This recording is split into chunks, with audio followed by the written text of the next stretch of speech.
grass can make a game feel alive, make it feel real, but Roblox's grass kinda sucks. But what if it didn't? In this video, I will be showing you how to make realistic grass and optimize it to fit any game. Let's begin. Now there's three main ways you can make grass. Let's start with the default Roblox Grass option. Okay, getting the default Roblox Grass is pretty easy. Usually it's enabled already, but if it's not, you can go into this workspace tab, click on terrain, enable decoration. Now if you don't see this, it's probably because the terrain material isn't grass. Now if it's ground, leafy grass, stone, or anything, grass won't show up out of it. So what you need to do is you need to make sure it's selected as grass right here. If you paint over it, then you can see grass is showing. Now there are a couple settings you can change with this grass, such as a grass length. This simply just changes the length of the grass. If you increase it, it will be taller. At the highest setting, it will be pretty much the size of a character, but if you decrease the size to its smallest amount, it won't be above the legs of the character. Now increasing or decreasing this will change the density of the grass blades. The smaller, the more compacted it will be. The larger, the less compacted it will be. Now, another thing you can do with this is change the grass color. And you can do this by going into this material colors here, finding what says grass. Then if you alter this color, it will change the material and the grass color. So you want it to be blue for some reason or anything like that, it just changes it. And another thing you can do is change how the wind affects it. So if you go into this tab, search up wind direction, you'll get this. The speed controls how fast the wind is flowing. The yaw changes the angle at which it flows. And the pitch changes if it's flowing upward or downward. And this wind feature is really the main benefit of using Roblox Grass, because it's just really hard to replicate this kind of wind motion. Now the next type of grass is 3D grass. In simple terms, this is just a high fidelity model of grass, with each blade being an actual part. We will be glossing over this because it tends to be rather laggy. So that leaves one option left, which is Decal Grass, and it's quite simple to make actually. Okay, to begin, just open up a new Chrome tab, and then just search up grass image. Then what you should be looking for is images that look like this, or it's grass and a transparent background. I would recommend getting 4 different images, all that are somewhat similar to each other, so we can use it for extra variation. Once you get your 4 images, go into a photo editing program. I'm using Photopea. It is free, so you should use it. I'm going to do new project and set the width and height to 512. Then what I'm going to do is I'm going to drag in the images I just saved. And when you're dragging in your images, make sure you scale your grass a little bit smaller. That way it's not so close to the top of the texture. And make sure that this image is transparent. So just drag in each of your grass images you saved. Now if one of yours doesn't have a completely transparent background like this, what I usually do is I bring in a black rectangle, send it to the background, then I click on the image, then I click on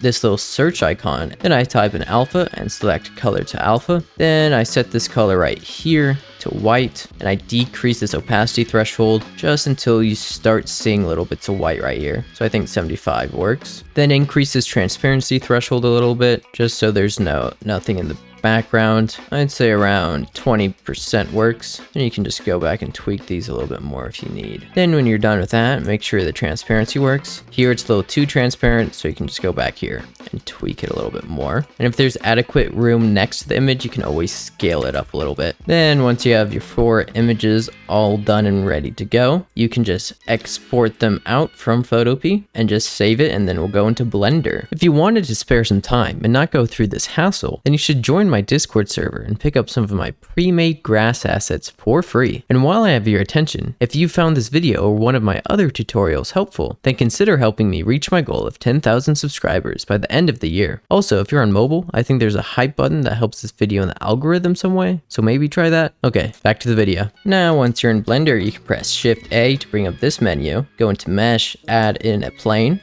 rotate it 90 degrees. Then once you have this image here, go into the shading tab, then select new, do Shift A, type in image, select the image texture, click on the open tab, then click on one of those grass assets you saved previously. It doesn't matter which one right now. Then plug the color into color. And if you really wanted to, you could plug the alpha into alpha, but you don't need to do that right now. Then once you have this image, you can rotate it. You can duplicate it by pressing Shift D, and just keep doing this to add some randomness to your grass clump. Now this is a little bit too dense, so you can always just move it around.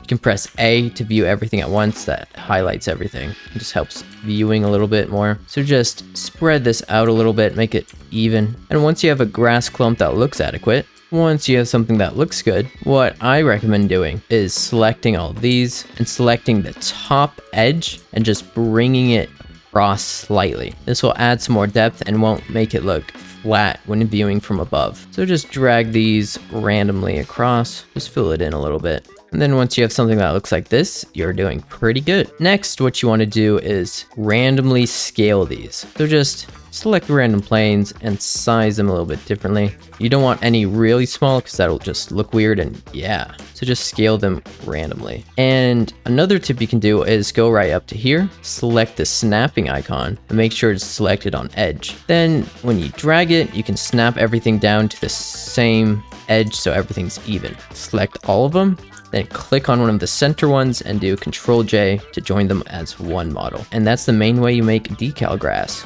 There are some other ways you can do it, like these. This one simply follows the same procedure as the first one, but it simply has a couple more loop cuts to add some more depth. Now, the downside with using this is that it's a lot more vertices, a lot more triangles, so it does cause more lag. And it doesn't look that much better. And another way you can do it is by creating clumps of grass like this, and then spreading this around. Now this has a benefit of adhering to the terrain a little more closely, but it can be a little bit too uniform. But the main downside is that it creates a whole lot more objects than the other one, and Roblox Studio just lags simply by having more objects, even if it's the same triangle count. So just be aware of that. Now another thing you should do is select all of these top vertices and double tap G to slide them down a little bit. Now you do this to prevent image bleeding into the top. And you can also do this for the bottom too, just a little bit. Make sure they all line up still. Anyways, once you have this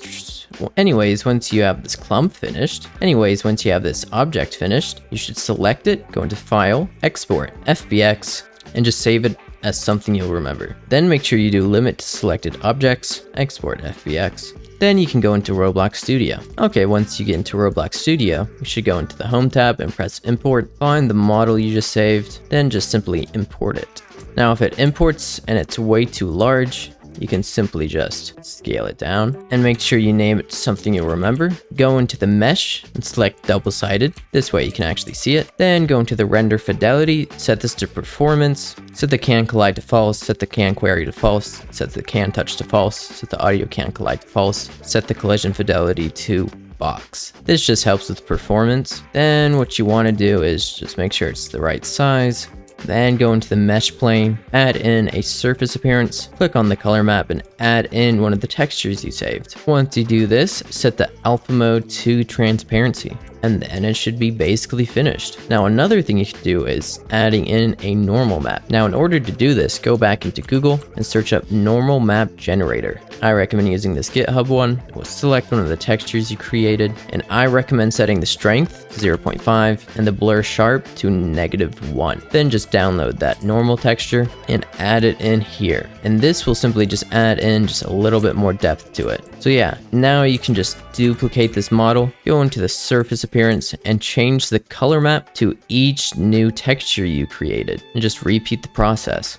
Once you're done, you should have 4 different objects for the 4 textures you saved. And now it's time for actually scattering these objects. And the way I recommend doing this is through this plugin called Brush Tool. Now I'll link this in the description. Now before you add these brushes to the brush tool, what I recommend doing is duplicating them and going into the surface appearance and decreasing the color just a little bit so it becomes slightly darker and just adds a little bit more variation to the models. Make sure you name these all differently so you don't get confused. Then simply add them all to the brush. Then the radius increases and decreases the size of which it'll be scattered. So if you set this really small, it'll be a very fine brush. Set it really large so it can go across massive areas. So the spacing determines how many objects will be scattered in the radius. So if you set this really low, there will be a lot. If you set this really high, there will be barely any. So what I recommend doing is setting the spacing to 2 to 3 and the radius to 16. If it's larger than 16, it usually doesn't fill in as well and there'll be little gaps in the area. Now you simply just scatter it all around. Now depending on how good your PC is, this could cause a whole lot of lag, so just be cautious of that, because you are in fact placing hundreds of assets. But it is a quick way to create really nice looking grass. Now one thing I recommend is not evenly distributing every type of grass at once like this, because this isn't realistic. But what I do recommend you do is creating different groups that you'll scatter separately. Now what I mean by that is enabling 3 different grass particles and just going around adding little random strokes like this, and you'll slowly fill in with the different types of grass and fill in all of these empty gaps. Then once you're done doing the first part, disable it and select the next grass you want to scatter randomly.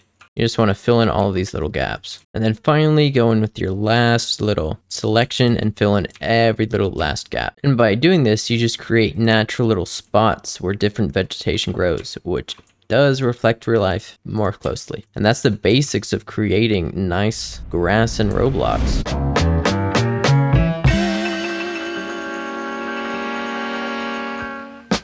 So to start off, one of the quickest way to improve performance is by disabling the cast shadow property. Now you can hardly notice whether it's on or off. It makes a very minimal difference and it creates a much more performant experience if you disable all of the cast shadows with all of these thousands of grass parts. So that's the first thing I recommend doing. The next thing I recommend doing is when you're creating your terrain, make sure it's very hilly.